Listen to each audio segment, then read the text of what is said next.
Definitely blended finance is a big part of how you can help accelerate development in the area.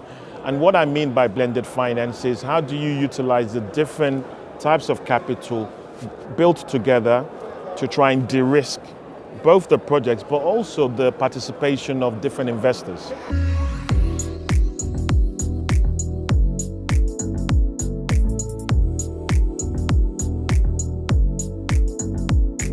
The energy sector is our largest sector in terms of where we've invested a lot of capital in Africa. So from an M300 perspective, a lot of things like how do we accelerate investments in transmission? How do we accelerate investment in distribution? We set up a company in 2018 called Gridworks, and Gridworks is very much focused in this area. So we see that as a big enabler to help some of the countries in their ambition around the M300. The other key area that we're also focused on is power generation. So we're doing the generation side, but we're also doing the transmission and distribution. So basically everything along the value chain of energy to ultimately get access to the end users is a big part of what BII is involved in. And if I look at how much have we invested in the space, since 2017, we've invested over $1 billion of BII's money in that space. So for me, this opportunity is one around reinforcing our commitments in the sector, reinforcing our commitments to our partners, reinforcing our commitment to fellow DFIs who we also work with to fund all these projects.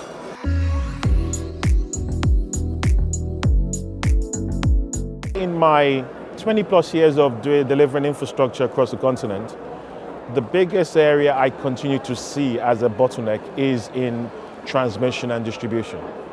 So I think there's a lot of generation capacity in terms of production of energy. The issue is how do you then move the energy from where it's been produced ultimately to where it's needed and to be utilized. So we've seen over the years lack of investment in that space. The reason we set up Gridworks was to be an enabler and to be a developer, to work with partners to actually try and make projects in that space. So that's where we've seen the biggest challenge. Over the last 10 years, we've also seen that as the biggest opportunity because what we've seen is governments are not able to finance these projects as they did historically. So it's now around one, do we have the right teams and resource and expertise?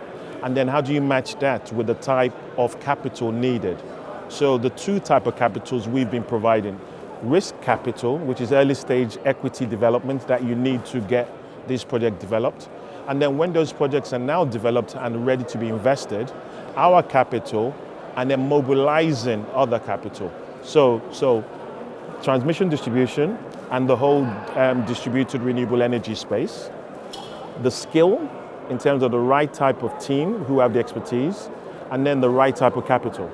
So those three to me are the immediate big things I see as challenges but opportunities for where we can play a key role.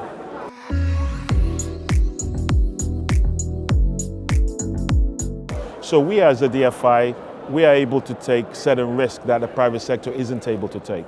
So by bringing our, let's say, high risk equity, we're able to then take the project to a point where it can attract maybe more commercial capital. Our role is to kick things off, start it off, and then at some point step out and allow the private sector to sustain it.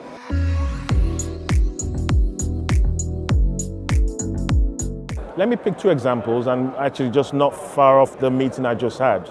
So BII in 2018 invested in Gridworks. Gridworks has then recently about 2-3 years ago, made an investment in a company called Anzana Energy, which was previously called Virunga Energy. And they've created a company called Weza Power. And Weza Power is piloting in Burundi to look to invest $60 million to try and build out the distribution infrastructure in Burundi. To ultimately use that to try and create a model that we think can then be replicated in other countries on the continent. So that's taking risk capital and then using that to develop a project and then look to crowd in other forms of capital. That's specific projects. More broadly, and actually today, BII is launching a facility. We were given a £100 million facility by the UK government for mobilization. So today we're launching alongside Mercer, basically a call to asset managers to come and bid for £50 million of capital that we see that will help mobilize, say, the City of London commercial capital.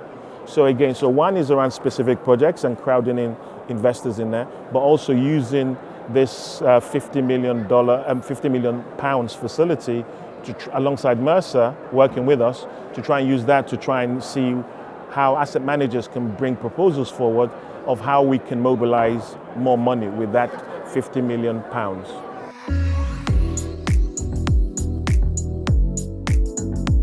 So we've been investing in emerging developed markets for 76 years.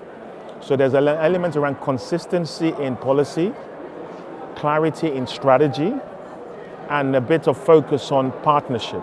So our policy is very clear on what our mandate is, which countries we can invest in, and then the type of partners that we need to work alongside us to deliver our strategy. So we work on a 5-year kind of strategic framework. Our strategy framework for this period ends in 2026. So for me, I'm very clear on what my mandate and focus area is. So for anyone engaging with us, there's clarity. I think the second thing, again, within that context, is climate. So as BII, 30% of our capital as a minimum has to be climate finance eligible transaction.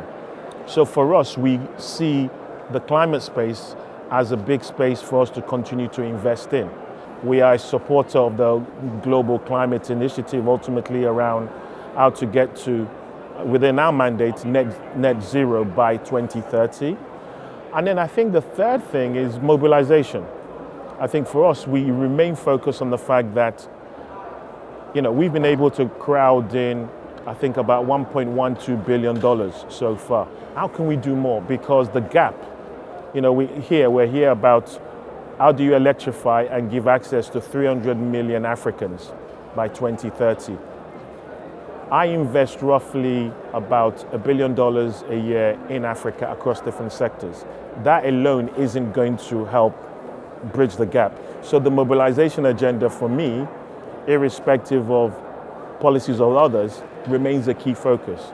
And therefore it's around partnership with the right governments, partnership with the right similar institution, and partnership with the private sector to really help crowd in capital to help address the gap in the space.